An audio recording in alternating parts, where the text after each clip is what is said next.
Hello friends, I am Vishnu Patel from Shri and Srimati P.K. Kotawala Arts College, Patan. I belong to the Department of English. Friends, hope all of you may be quite hale and hearty during these unfavorable days of COVID-19 calamity. Corona has compelled us to change the ways of our life. Utterances such as social distancing and sanitization, masks, and the fines, lockdowns and unlocks, Corona warriors and Corona vaccine seem to have distorted the very complexion of our cultural and social life. Corona has corrupted our day-to-day dictionary also. People are now afraid of the word positive. And the word negative is no more negative now. It sounds soothing to the ear. How can education escape this drastic change? It's a drastic change. Stay at home. Stay safe. The international slogan, ensuring safety, has proved the greatest barrier between the students and their teachers. We can't meet in person in our educational institutions face to face.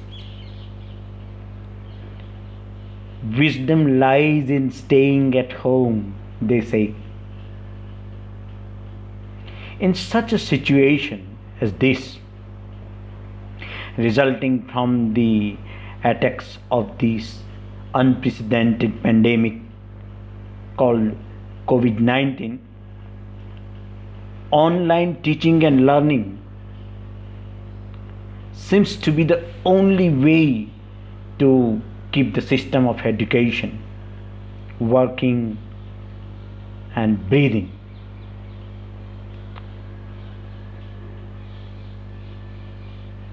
Though it hardly take place of actual classroom teaching, this video is an attempt to throw some light upon the topics occurring in paper number 101, that is CC-101, prescribed for core compulsory English of BA semester 1. The program, my dear friends, here is BA and the course is CC-101. It is to be understood properly. In this introductory video, let us have a cursory glance on the syllabus. To begin with, let us see the very title of the paper. It is Introduction to the Forms of Literature.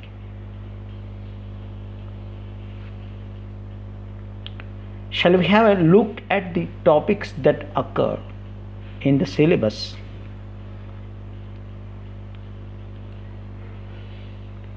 Here you can see the topics written in the slide.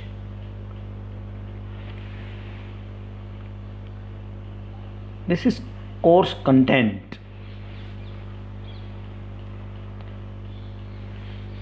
The syllabus has been divided into 4 units. Unit number 1 consists of 2 topics. Essay is a form of literature, and then short story is a form of literature. So 2 forms have got to be studied properly in unit number 1. Unit number 2 consists of actual texts chosen for close study. Shakespeare's Sister by Virginia Woolf and The Religion of the Forest by Rabindranath Tagore. These are 2 essays written in the English language. So unit number 1 consists of 2 forms, essay and short story, and in order to understand the form in a proper manner, we have been prescribed texts. Unit number 2, for example, deals with 2 essays. In the same manner, unit number 3 consists of 2 short stories. The Lady Rams by Mulk Raj Anand, and one more short story is The Fall of the House of Usher by Edgar Allan Poe. Mulk Raj Anand and Edgar Allan Poe both are very good short story writers. They have contributed very well to the form of short story. So you are supposed to understand the form of short story by studying these examples. These are examples of short stories, and you will be convinced how a successful or effective short story can be written. And then unit number 4 is made up of a list of writers. In the slide you can see writers written or typed in red ink, red color. They are essays. They have written essays. They are famous essays. Whereas writers typed in blue color are famous short story writers. So you are supposed to be familiar with, or you are supposed to show your acquaintance with these writers. You will be asked to write short notes on these writers, their contribution, their major works, the dates when they were born, they died. So these are the things that occur in the syllabus. In order to make proper study of the syllabus, prescribed for you, you have been suggested some books, suggested reading.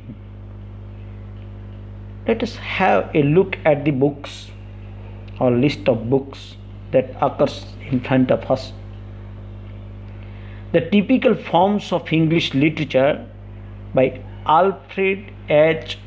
Upham. One more book is The Background to the Study of English Literature by B. Prasad. Background to the Study of English Literature. My dear friends, now you are students of language and literature.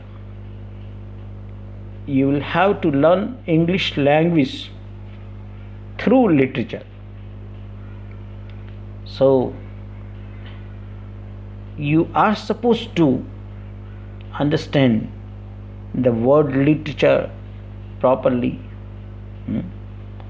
and books such as these can help you a lot in this regard. One more book is A Glossary of Literary Terms by M.H. Abrams. So during your journey of literature, journey of literary study, you are likely to come across so many terms that can be called purely literary. For example, character, theme, tragedy, comedy, these are forms, and they are literary terms also. There is a terminology of every separate field, individual field. Medical terminology, terminology of the study of engineering, for example. So in the same way, literary discussion also has terminology of its own, and these terms have got to be studied with the help of books such as this, A Glossary of Literary Terms, written by M.H. Abrams. Then there is one more book, English Literature, an Introduction for Foreign Readers. English Literature, an Introduction for Foreign Readers. It is written by R.J. Rees in a very nice manner. It is written exclusively for us, for you, for Indian writers. We are foreign readers. We are foreigners to them.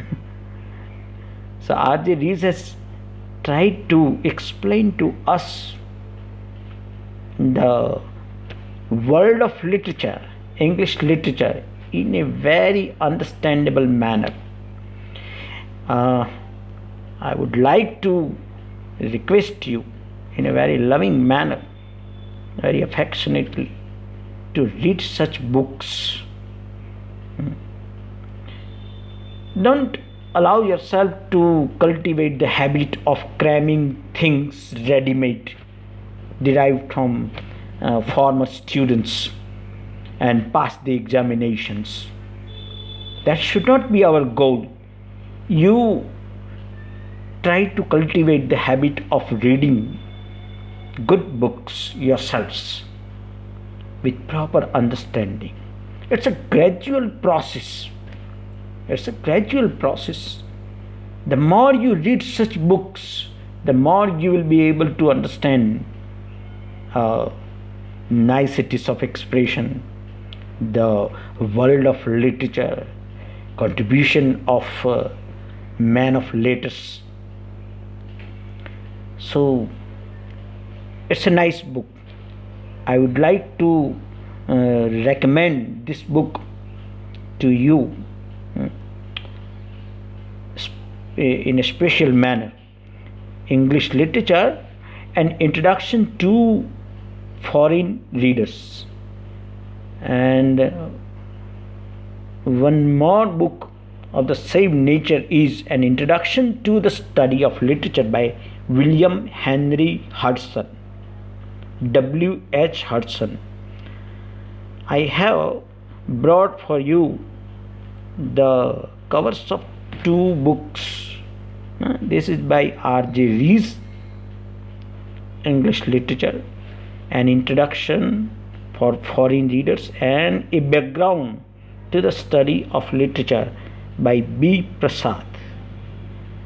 So, this is our syllabus, and this is the list of the books that have been prescribed for us or recommended for further reading, for detailed reading. So this is suggested reading. They are not textbooks. In the form of text, we have 2 essays and 2 short stories. But these are books that can help us understand the things prescribed in the syllabus in a better manner. Thus, we are expected to study different forms of literature. It is clear cut. But what is literature? So far, you have never thought about this thing seriously. But now you are expected to understand literature in a serious manner. What is literature? Without understanding the word literature properly, how can we proceed further in our journey of literature? Is it possible? We can't straightway approach the forms of literature, for example, the essay or the short story. Before approaching the study of these forms, we should try to understand the meaning of the term literature. So friends, let us try to have a glimpse of the nature of literature hurriedly.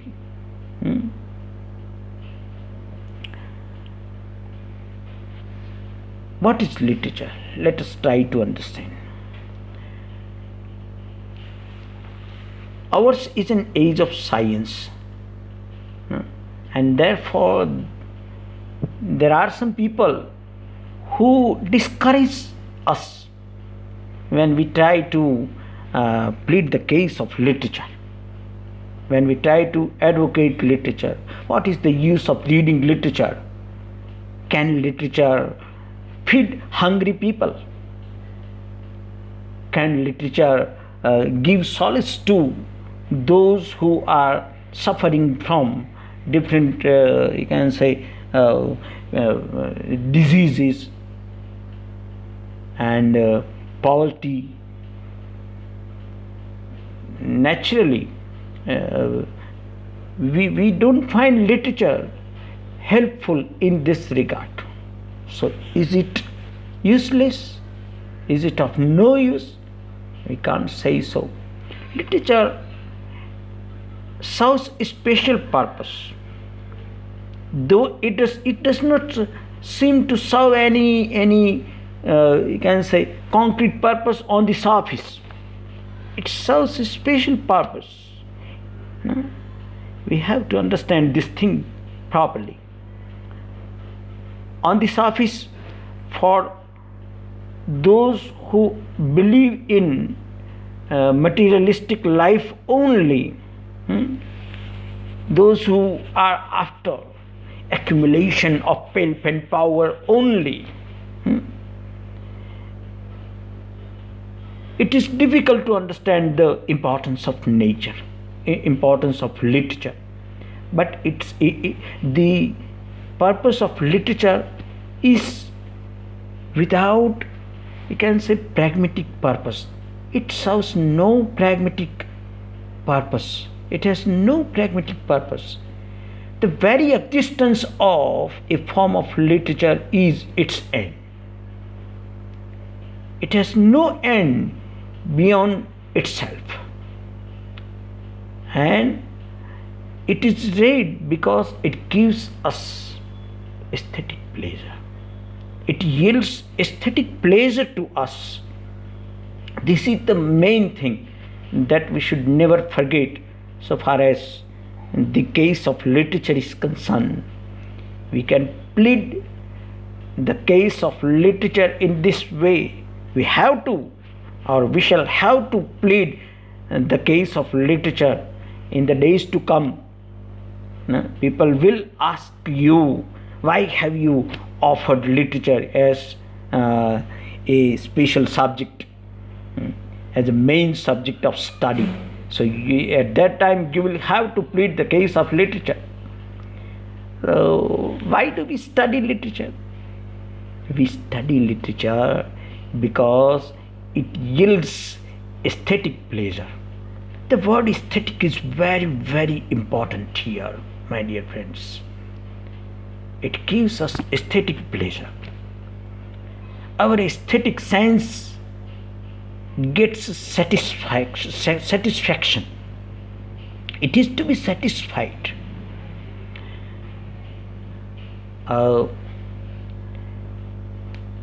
We were trying to answer the question, what is literature?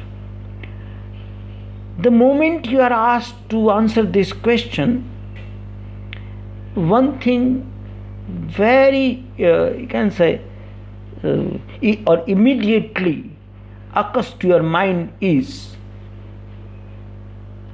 this answer: anything that is written is literature. My dear friends, this answer can never be accepted as a proper answer to the question. Anything that is written means everything that is in print, everything that is printed can claim the title literature. It cannot be so. A railway guide, for example, or the manual that we get on the purchase of a refrigerator can never be considered to be a piece of literary kind of writing. It is not literature. So what is literature? We can think of two types of writing, mainly two types of writing. If we try to understand, if we want to understand the real meaning of the word literature as we should understand, we the students of literature should understand the term, we can think of two types. De Quincey, for example, draws the distinction between literature of knowledge and literature of power. I can show you some definitions of literature, and then in that way I can try to explain to you the meaning of the term literature. De Quincey has drawn the distinction between literature of knowledge and literature of power in a very understandable manner, clear manner. Literature is otherwise very difficult to define. And the rough definition of the word is, or rough explanation of the word is, anything that is written. But we can't accept that description as being the meaning in its strict sense. It's a vague definition. So many types of writing may claim the title literature. Life like literature defies description. Defies. It can say opposes description. It is not ready to be confined to description. Its broad description as anything that is written is neither enough nor accurate. It is vague. V-A-G-U-E. My dear friends, you will come across during your journey of literature and language study, you will come across so many words, new words. Fall in love with the dictionary. You are requested or better advised to have your vocabulary enriched constantly. Have your vocabulary enriched. Try to know as many words as you can. It will enable you to express your thoughts and feelings and vision in a lucid manner, and it will help you understand things written in English in a proper manner. Let us see De Quincey's distinction between literature of knowledge and literature of power. He draws distinction between the literature of knowledge and the literature of power. The function of the first, means literature of knowledge, is to teach, means to inform. It imparts some kind of information with its readers. The writer of the literature of knowledge imparts some kind of information, imparts facts with his readers.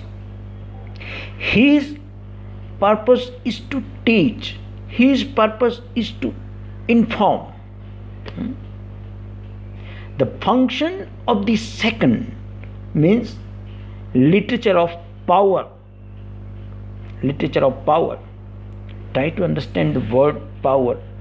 Don't mistake the word power for the power of politics, for example, or status, for example. But here power means ability to move, ability to touch the heart. We are touched. So let us read the distinction further. The function of the first being to teach, means literature of knowledge teaches us. The function of the second to move, means literature of power moves us. Wordsworth, for example, writes a sonnet on the beauty of the city of London. One fine morning, he happens to visit the Westminster Bridge, and from the Westminster, he was passing from the Westminster Bridge, and while passing from the Westminster Bridge, he sees the beauty of the city of London. He is so much touched with the beautiful sight, exquisite sight of the city of London, that he cannot help writing down a sonnet composed upon the Westminster Bridge. This is a sonnet written by Wordsworth. The world has nothing to show more fair. Dull would he be of soul who could pass by a sight so touching in its majesty. નથી પૃથ્વી પાસે અધિક નમણો કાંઈ ધરવા. નક્કી તેનો આત્મા નિરસ જન જેનું ગુજરવું. ચૂકી જાતું આવું દિલ પરસ્તું દ્રશ્ય ગરવું. Wordsworth's lines can be translated in this manner. Okay. So, we are satisfied in a specific manner. We get aesthetic satisfaction by reading the description that occurs in Wordsworth's sonnet. So this is the difference. We are touched, we are moved, we feel what Wordsworth himself has felt. Wordsworth was pleased with the beautiful sight of the city of London, and we also are enabled by Wordsworth's sonnet to feel the same spirit that Wordsworth has felt. This is the miracle of literature. Literature works this kind of miracle, makes this kind of miracle. So this miraculous effect must be taken note of while judging works of literature. It must move us, move the reader, because it is literature not of information or power, knowledge. It is literature of power. All that is literature, says De Quincey, seeks to communicate power. All that is not literature to communicate knowledge. Here, my dear friends, knowledge here for De Quincey means facts, information. Poetry too gives us knowledge, but that is knowledge of a different type. We come to know what life is. Life remains in the center in literature. Life remains in the center in literature. Everything moves around the subject of life. Life is the age-old subject. Love, life, and death are the age-old subjects. Love, life, and death all are ultimately related to life. So these are age-old subjects. Everybody is interested in knowing something more about life, more and more about life. So this subject is of general human interest.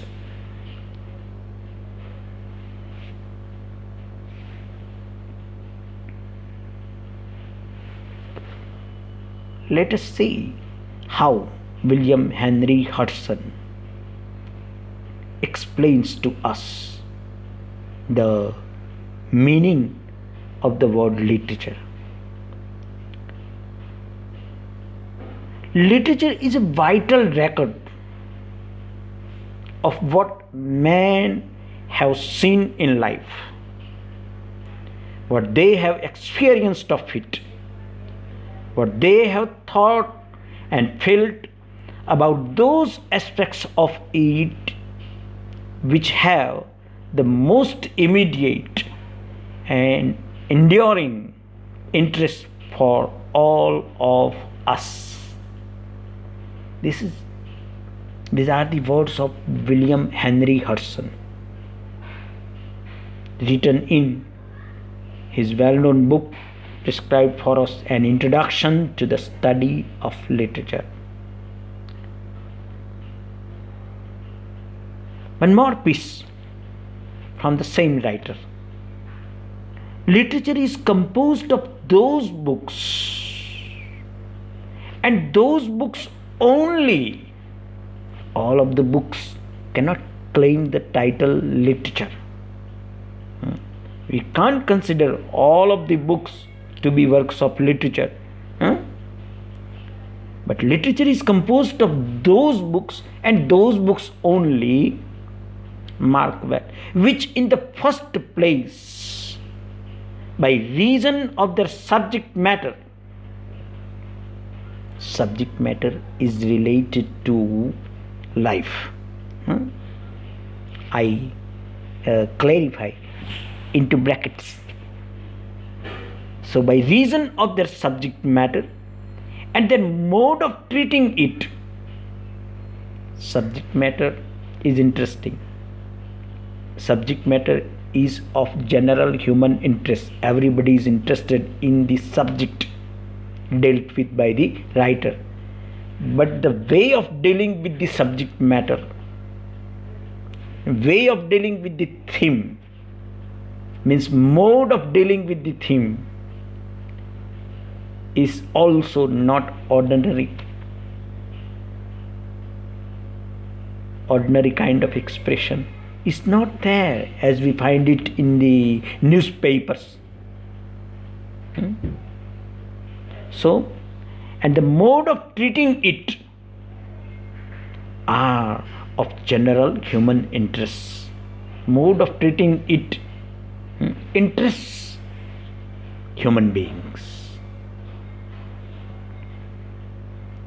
We read a newspaper and then soon after we have finished it, we throw it away into waste paper basket.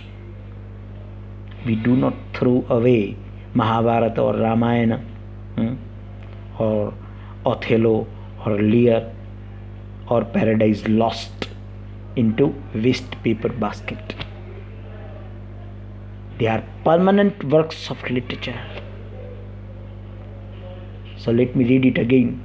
Literature is composed of those books, and those books only, which in the first place, by reason of their subject matter and their mode of treating it, are of general human interests, and in which, in the second place, the element of form and the pleasure which form gives are to be regarded as essential.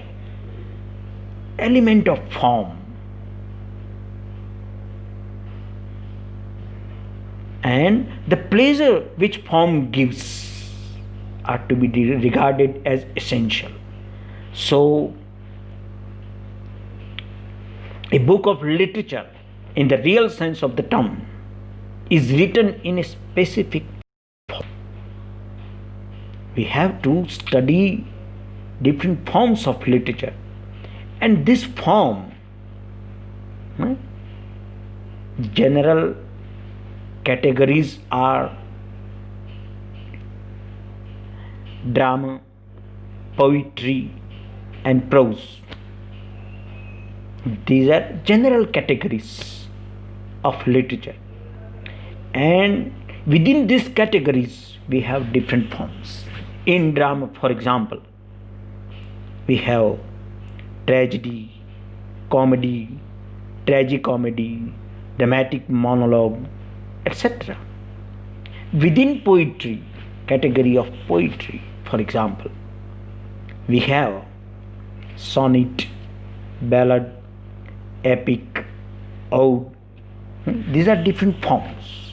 And within prose, within the category named prose, called prose, we have essay, novel, short story, biography, autobiography, etc. So this should be properly understood. Why does the author or writer choose a particular form for his expression, for the expression of his vision, for the expression of his aesthetic experience of life?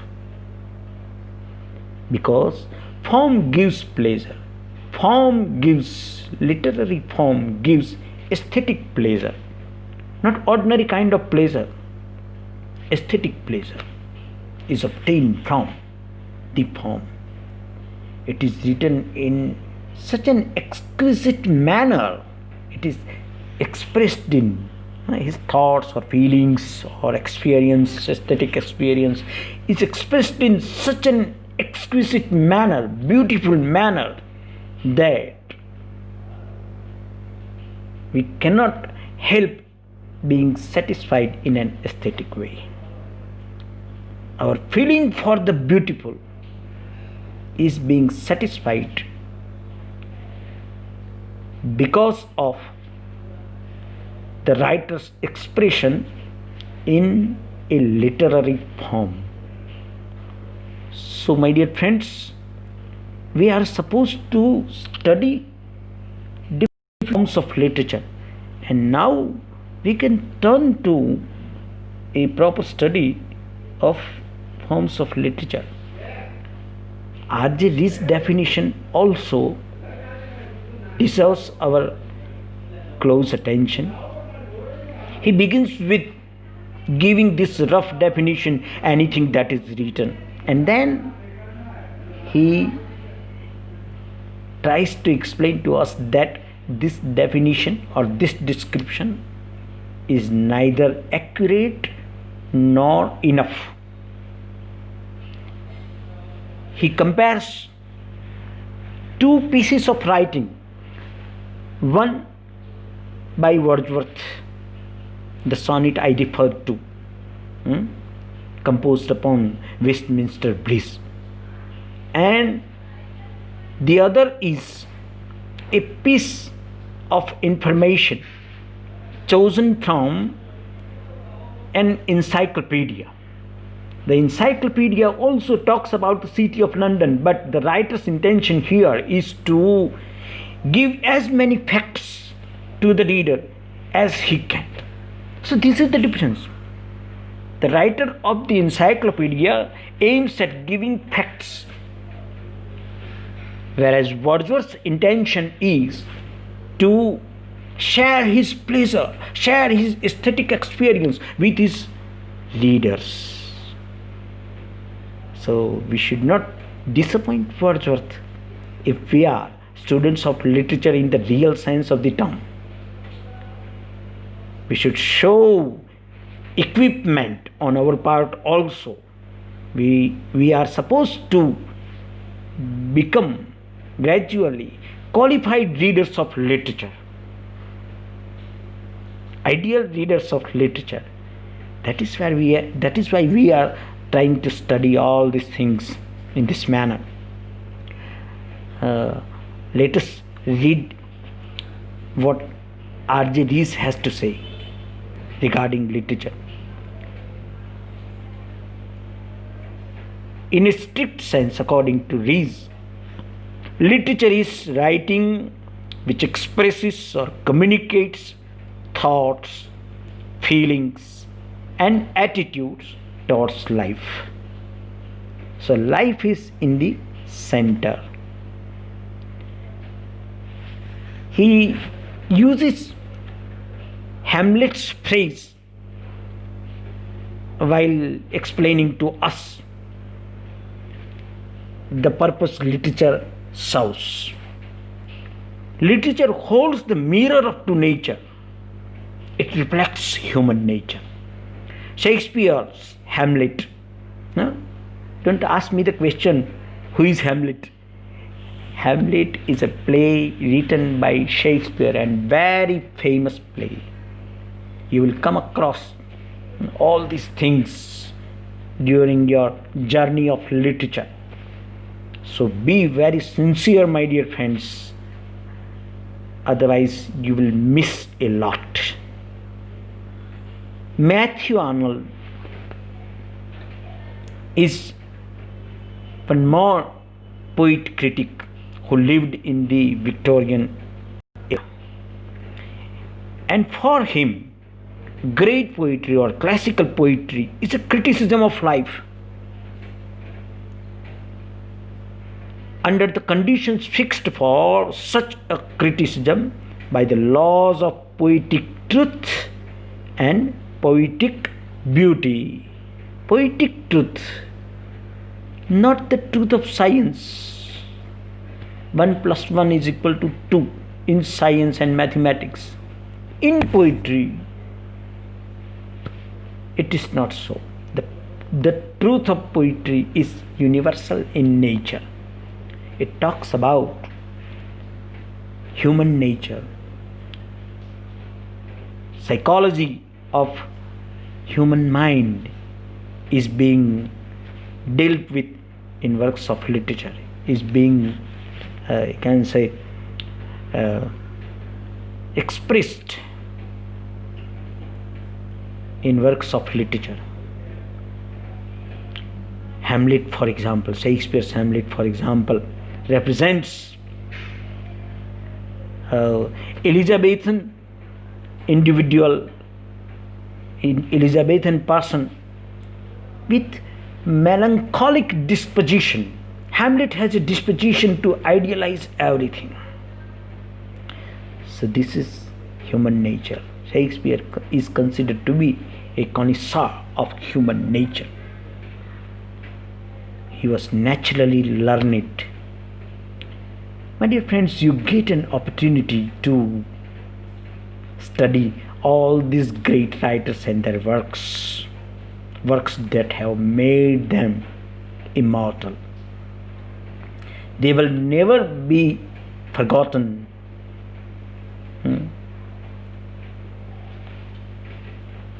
Criticism of life for Matthew Arnold means interpretation of life. We have to keep this thing in mind. And good literature is produced in accordance with the convention's fixed form, specific literary forms. So, in the videos to follow, we shall talk about different forms of literature, and then we shall concentrate mainly on the two forms that have been prescribed for us, that is the essay and the short story for CC-101. Thank you very much for paying a patient listening to me. Wish you all the best for your journey of literature. Flourish a lot, and the world is yours. Thanks.